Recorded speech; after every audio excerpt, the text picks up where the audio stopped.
everyone, it's Stephanie again, and you are tuned into the review of Married at First Sight, Season 15, Episode 8. All right, before we get started, don't forget to click the subscribe button and the notification bell so you can be the first to find out when I post these videos. All righty, this week's episode focused on the couples having the housewarming for friends and family. This season, they got into more themes. I feel like I haven't seen everyone do a theme across the board, but this season was all about the themes. And so we're just going to talk about how the couples did. If you watch the episode, then you know what happened, so I'm not going to give a play-by-play. But before we get started with this, I just want to say thank you to everyone who purchased my card game, Sip and Share, a fun way to be nosy. If you are new here, I created a conversation starter card game, and I'm super excited about it. I've been sharing it the last few videos. There are questions about life, love, relationships, sex. It's a great time. You can play it with whomever. Obviously, if you're playing it with family, then you take some of like the romantic questions out.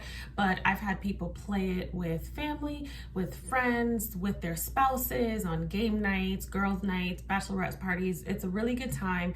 It is so much fun whether you take it out with you or you stay in. My husband and I are gonna play it with each other so you guys can see just a couple of the questions. But it's in this great box that snaps shut. So it's very sturdy. You can just take it with you, very travel friendly. These beautiful red cards and very legible questions. So you can see that. And yeah, it's a really good time. So thank you so far for everyone who has supported, and I'm thanking everyone who is going to support. Anyways, you can get it at sipandsharegame.com. I will put it right here as well as in the description box. And I look forward to one day soon sipping, sharing, and getting nosy with you all. All right, so let's jump into this week's episode. I thought, I'm gonna kick it off with Alexis and Justin because I thought it was hilarious that last week, Alexis was saying that, you know, people say marriage is hard, but I don't know, maybe their marriage is hard. And we're like, all of us collectively are like, you have known this guy for less than 2 weeks. You guys met at the altar and immediately went to a honeymoon. Like, who doesn't have a good time on vacation?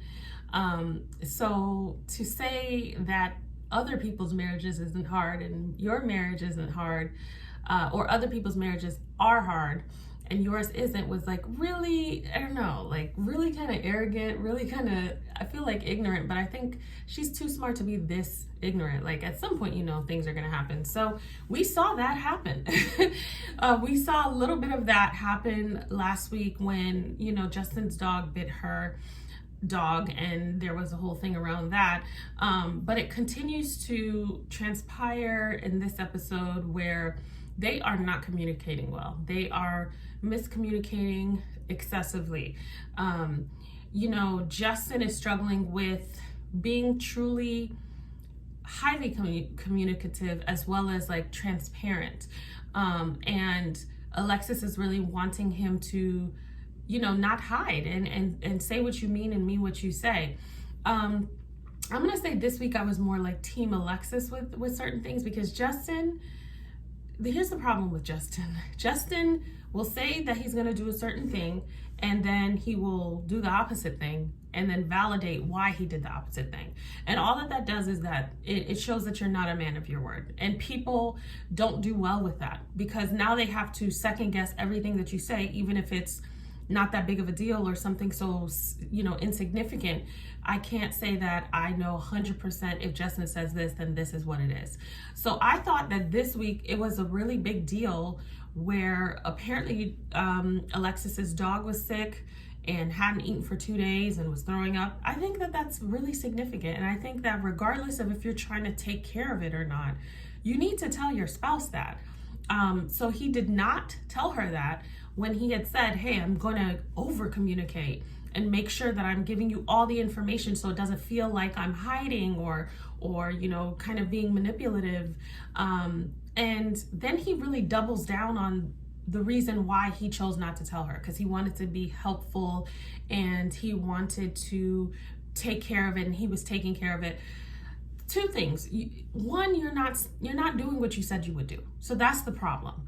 Two, this is like one of those things where regardless of if you're trying to be helpful or whatever, this is a case that can be very serious. So why wouldn't you tell her? And they get into disagreements about it. They get pretty, I feel like, pretty disrespectful with each other. I feel more Justin in terms of his anger and the way that he communicates and the cursing. My husband and I have done videos before about this, but I always say there needs to be rules of engagement in terms of how you guys argue. So have some boundaries, have some lines that kind of let you know that some interventions need to be in place before the argument gets to a point of no return. Now, a lot of people say, oh, when you're caught in the moment, you can't stop yourself. Okay, I get that, but like, you don't know if you've crossed the line until you have drawn it. So even if you do cross it, because yes, in the heat of the moment, you absolutely might cross it. You can say, you know what? We did that. That's something we said we wouldn't do. Bottom line is, because a lot of people say, well, how do you, stick to what you said you do? You do it. You have to commit to it. And you have to want to do it. A lot of people can do it if they really believe in the commitment that they made to the rules of engagement. So if that means no cursing or raising your voice or belittling or low blows, whatever that might be for you, where you can go ahead and say either, let's put a pin on this because it's getting to a place that we both don't want it to go, or you can circle back and say, you know what, I did this and we said we wouldn't do that to each other, so I want to apologize. So you're able to start to acknowledge those things, and then you can not do it. They have to come up with some of those because it's so early on, even if it's 10 years in though, but it's so early on to kind of be that flammable. Personally, I find Justin to be tiresome. Justin is really emotional, and I don't want to say that in a way where that's a bad thing, but for me, he doesn't know how to really control his emotions. His emotions are always at the surface, and in my opinion, you're not thinking clearly. You're not always acting in the best interest of yourself, the other person, or the situation. And emotions are fleeting. So yeah, you can say, well, I did this because I felt like this, but is that what you should have done? It doesn't really matter how you feel all the time. You have to address the situation in the way that it will be best to be addressed. To be honest, Justin exhausts me. He feels so immature. I struggle with Justin because he's always hyper emotional, and he is kind of living in this fantasy, and here's reality crashing down, and he is not really handling it well. And Alexis has her faults. I mean, we've talked about that before, but I feel like for what I saw this episode, she has a better handle on her emotions. She has a better handle on trying to rectify a situation or removing herself from the situation. Did she handle it perfectly? No, but I would say that she did a much better job than he did. And I do agree, because they had their family and friends over for the housewarming. I do agree that sometimes men and women, just the way that we are, the way that we are conditioned, the way that we're bred, the way that we're taught, women tend to have this more long-term, very curated, thoughtful ideology about themselves or a situation, where men are kind of like more spontaneous, more in the moment. And it doesn't mean that men aren't logical and thoughtful as well, but I could understand when his friend was saying, listen, he's in this moment where it might seem like he's lying or not saying something, but he really probably didn't think about it the way that you thought about it. And it's just important to recognize how each person is and make amendments for that, make adjustments for that. Like, you are a long-term person, or you're very detailed in the way that you see things. I am more spontaneous. How do we make that work? Instead of just saying, I'm gonna do it, and then not implementing things, and then doubling down when you're wrong.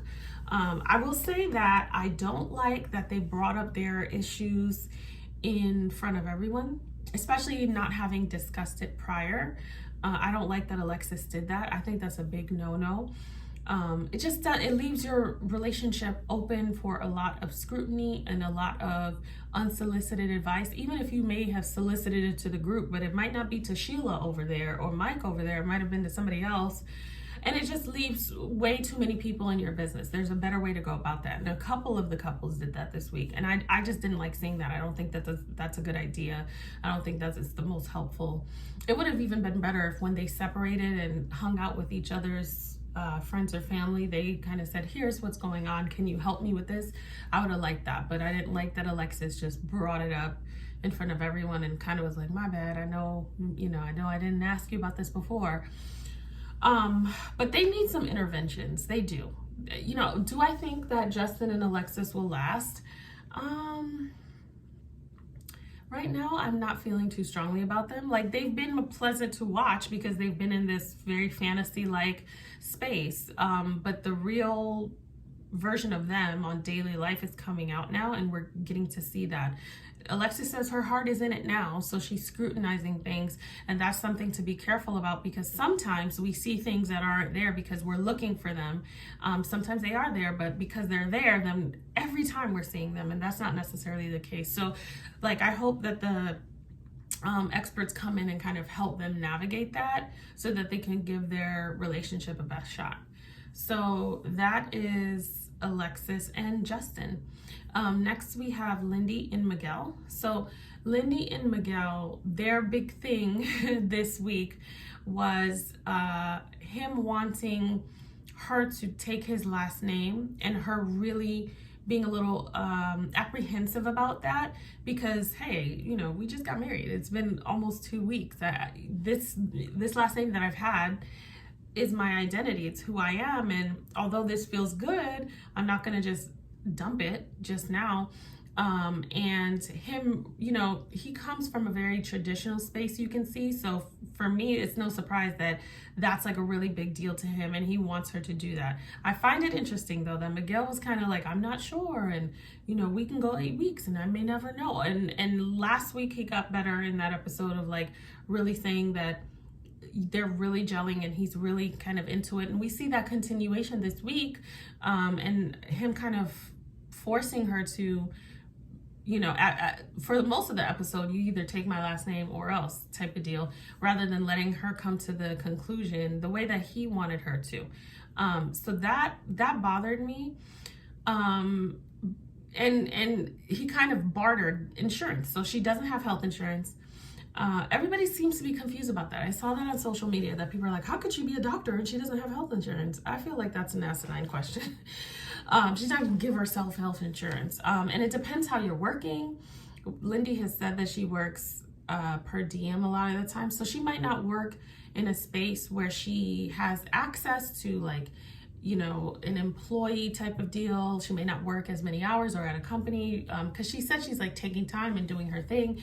So yeah, she has her doctorate, yes, but you don't know what her situation is. Either way, she doesn't have insurance, and maybe Lindy didn't go about it the right way and kind of snapping on him about the insurance, but I do understand that regardless of whether she takes his last name or not, which is important for him, but just for the sake of this conversation, she is still being a wife to him. So the idea that, okay, well, I'm not going to put you on my health insurance, which for me is more, you as a husband is supposed to be several things: provider, protector. Putting her on your health insurance is part of that. And I feel like kind of holding that over her head if she doesn't do XYZ is really selfish and really manipulative and really controlling. But I feel like it is more bred out of fear, because now Miguel is starting to get into it. So his feelings are into it. And so her not wanting to take his last name is offensive to him. And does that mean that, well, if she doesn't take my last name, she's not really wanting to be in it? So now, well, let me do something that will kind of prompt her to take my last name. And if she doesn't, then I know that she's not in it. I feel like that's what's going on with him. Do I feel like he's trying to be controlling, even though it presents that way? No, I feel like it's rooted in fear. But I feel like that's not cool, because then let's do that with everything. Because if she's still operating as your wife, you're living together, because a lot of wives don't even change their last name, or they take some time. You never know what the situation is. If she's still operating as your wife and you guys are living this life together and building this life together, then pushing it to the point where she snaps like that, and there was a better way to do it. That for me is telling of maybe how things might be in the future. And then let's do everything like that. So let's run sex like that too, Miguel. Let's say, well, I don't really know if you're in this, so let me not have sex with you because you might pull out and, at the end of the 8 weeks decide I don't want to do this anymore, so I don't want to get my body involved with your body. Let's do that. No, that's not what Miguel was saying. Miguel was pushing for sex on the honeymoon. He was saying that's a natural thing and that's a way to express love and do it, just do it. I mean, Nike hasn't said just do it as much as Miguel did about sex. So if she were to hold that, I think he would have a problem with that. You guys are living together as man and wife and doing man and wife things. The name, although important in a lot of ways, is not significant enough for you to withhold something like that, if that's something that you would do if this wasn't a thing. So I didn't like how he navigated that, because once you start doing that, then it's easy to get in tit for tat. Well, if you don't do this, then I won't do this. If I don't do this, then you don't do this. And then it becomes this pissing match that's more about like control and who can do more and get more, who's not doing enough and who needs to step it up. So I didn't like seeing that exchange, but I'm glad to see that they rectified that at the end and he showed and proved, because Lindy, we know Lindy's in it. Miguel was kind of the wild card who's saying, you know what, I'm not really sure. We'll see. It could, at the end of the 8 weeks, and so he's been slowly coming around, but I feel like it was a great expression of leadership and a great expression of him really caring about her enough to say, hey, I am going to put you on my health insurance, to give her that space of comfort where she knows that she can be taken care of and that she will be now willing to give to him as well. I feel that he showed in good faith that he's in it and he's willing to do what he is willing to do, and I think she's now going to move forward as well. And I listened to this sermon many years ago about relationships, about marriage, and the name of the sermon, and I never forgot it, is called God's Perfect Plan for Marriage. And one of the things that the pastor said was that a great marriage, long-lasting, fulfilling marriage is comprised of two servants in love. So if both servants are looking to serve each other, then they're both pouring into each other and receiving also. So it's not this thing where one person is giving to the other and the other person is receiving, but they're not pouring out and now the other person is feeling depleted. So I think once, Jose kind of dives into that, then of course she'll dive in, because she's kind of been doing that from the very beginning. I thought that their housewarming was cute. I thought it was nice. I enjoy seeing them, so it's good to watch them navigate this space, and they seem very natural together in that space. So that's it. I'm glad to see that they kind of rectified that situation at the end. So that is Lindy and Miguel. Next we have Nate and Stacia. Stacia. Okay, so Nate and Stacia, they had a 70s theme housewarming. I thought they looked so good. Looked so good. It was super cute. Everyone, with the exception of one person, kind of dressed up. They had a good time. They were showing their pictures. They definitely have the vibe of a couple who's been together for a while, very comfortable.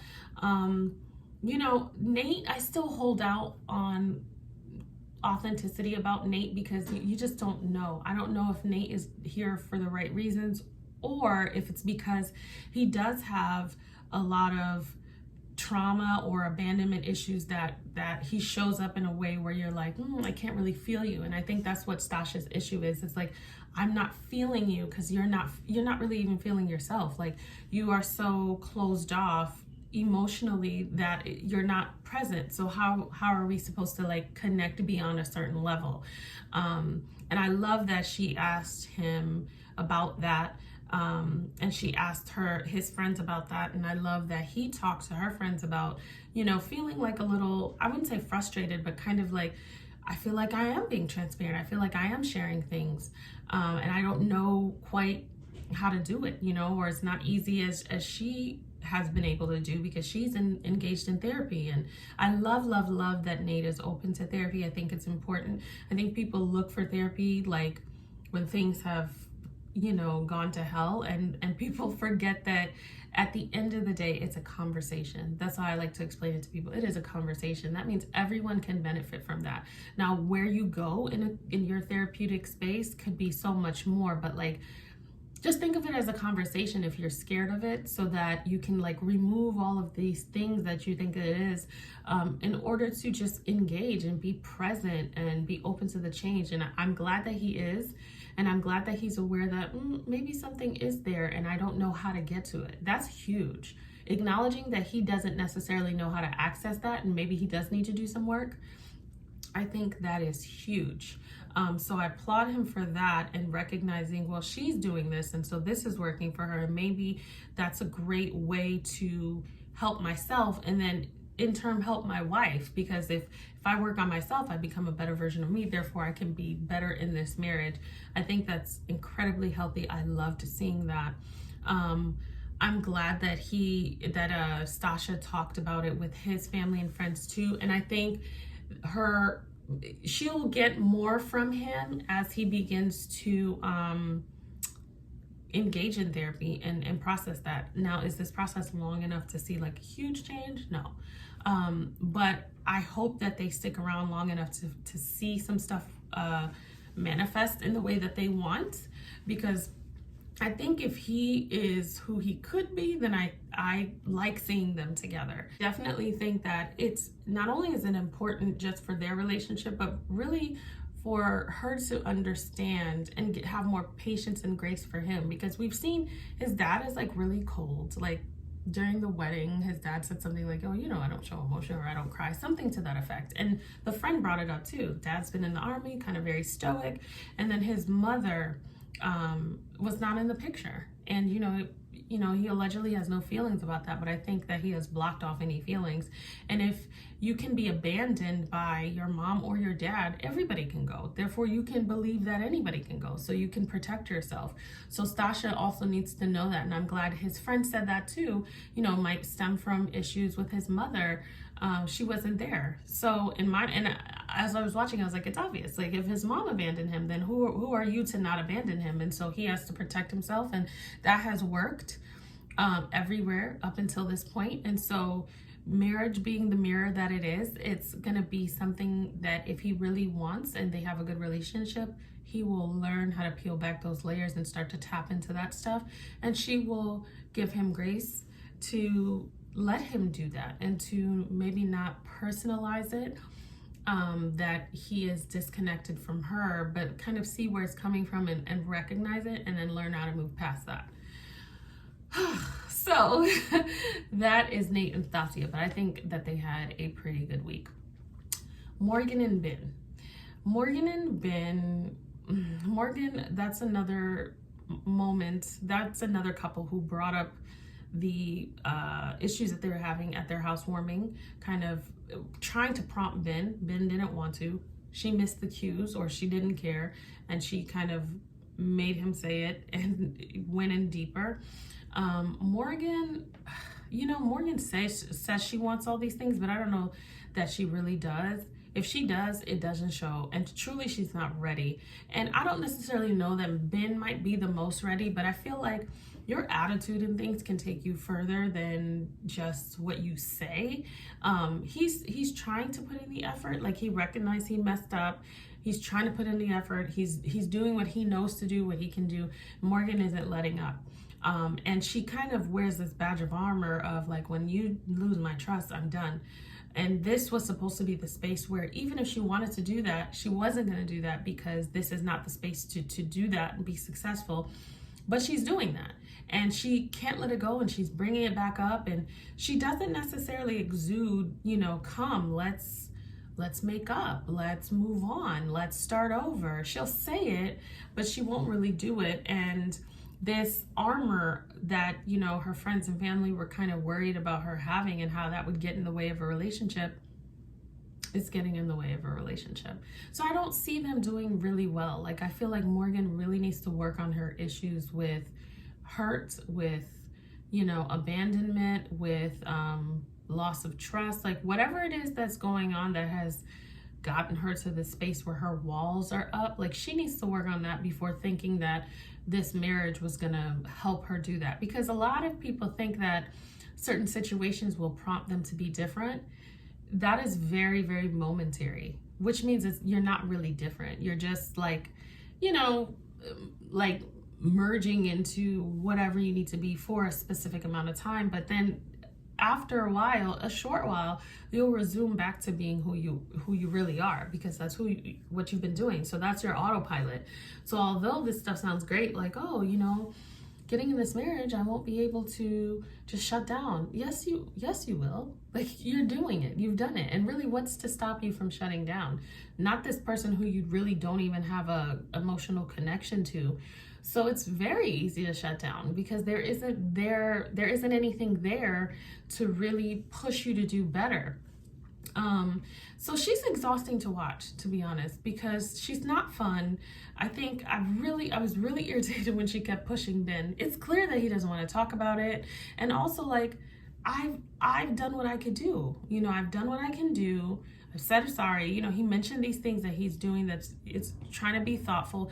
I thought they had a great session with Pastor Cal, but the reality is Pastor Cal can come in and do a great session and they can get something out of it. But if they don't now put that into play, then nothing's gonna come of it. And my vibe just from watching them is it's more Morgan than Ben. And yeah, she's the one who's hurt, but then, like, let's move on. And I love that his friend was like, so how long you gonna hold this over his head? Like, move on. He said sorry, like, we talked about it, we've dissected, like, move on.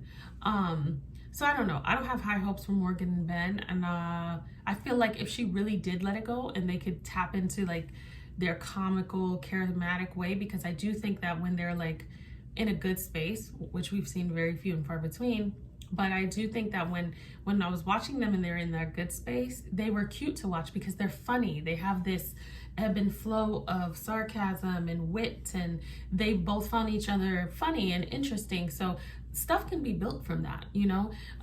There's a lot of people who said this wasn't my type, or I didn't really see it at first, and then it just becomes. So it has the potential to do that, but Morgan's gonna have to, like, let it go. Let it go, girl. Okay, circa Frozen, let it go. Like, otherwise you are gonna be let go at the end of this 8 weeks, and you will just have wasted a great opportunity. So that's Morgan and Ben. Last but not least, we have Kristen and Mitch. So Kristen and Mitch's housewarming was so hard to watch. Oh my God. I feel so bad for her. She was a sport, though. Kristen is a sport. Going through this theme for the house party, going through this theme, whatever it was, and playing along. Man, she's a sport. I mean, she really is, because it was painful to watch. You know, I don't know. Here's the thing. There were high points, and I don't even think that there were super low points. They were just points. The high point, I will say, for Kristen and Mitch is when Kristen shared this story of, you know, her engagement and how that, you know, didn't go well, and she ended up going to the honeymoon or the wedding anyways, because it was a destination wedding with everyone. I think Mitch did a great job in his response to her. He was warm, he was non-judgmental, he had grabbed her hand, so like the physical contact to kind of like soften and show connection, and show support. And this thing that she had like made to be, oh my God, it's been so ill received in the past, which I felt like, how could that be ill received? Like, what kind of person are you that someone would tell you that they've gone through that and you would receive it in a way that would make them feel worse? So I just couldn't understand that, but I think he did a great job about like his response. And you know, it's just like, if we would have seen this Mitch, you know, the last couple of episodes of Mitch, if we would have like not seen him be like a diva at the wedding day, and also not see the lack of attraction, early on in the honeymoon, I think we would feel very differently about Mitch, but I feel like Mitch is still, despite what I'm seeing, Mitch is still gonna show out. I do, because I think that there are probably great parts of him that we're seeing, but I feel like, you know, the other parts that we also have seen are very much there. And so probably more of the unrelenting Mitch is gonna show up. I think she's doing her best, you know, the reusable little saucers for the Jello shots and, you know, his ways. I think that him being so extreme in that way, I think he's giving her room to grow, which is great, but I don't know if he's gonna grow, you know, as well. Like, it can't just be her turning into this person that you need her to be based on your ideologies, and you don't do the same if they don't necessarily match up. And you could see how she's like, you know, living with him is great and we're having a good time, and I'm kind of learning things that I do kind of, you know, agree with and say, yeah, that is a better idea, or that is a better way of doing things. But then she said, you know, I can't wait to kind of do something different. You know, I just don't want her to suffocate in the world of Mitch. Because he's gonna be like, this is what you need to be. Mitch, you should have been with your homegirl that came and was like, so how did she take that? Like, clearly she's on the same page with the environmental stuff. If you're that extreme, you need to find somebody who's like-minded in that way. You can't force it down people's throats, because that will be a point of contention throughout the relationship. And you may never recover, because it just gets worse and worse and worse. And now you're just looking for things that are problematic or that validate, you know, how you feel or your stance or whatever. So Mitch and Kristen, I think they had some peaks in, I wouldn't even call it a valley, but, you know, it was valley-ish, valley adjacent. So yeah, you know, their party was terrible, y'all. Like, that's my opinion, you know, for those who like it, like, hats off to you. But that was hard to watch, honestly. I was just waiting for that scene to end because it was so boring to me. But I think that based on where they're coming from at the beginning of this season, they are leaps and bounds away from that, and they are making good strides. So we'll see. I just hope that Kristen doesn't keep finding, like, almost having to like restart this thing for herself to make it work, because it is maybe too different for her. But so far, so good. So that's pretty much it, guys. Let me know what you guys thought. As always, don't forget to share and comment and subscribe, and I will see you guys next week. Everyone have a wonderful weekend.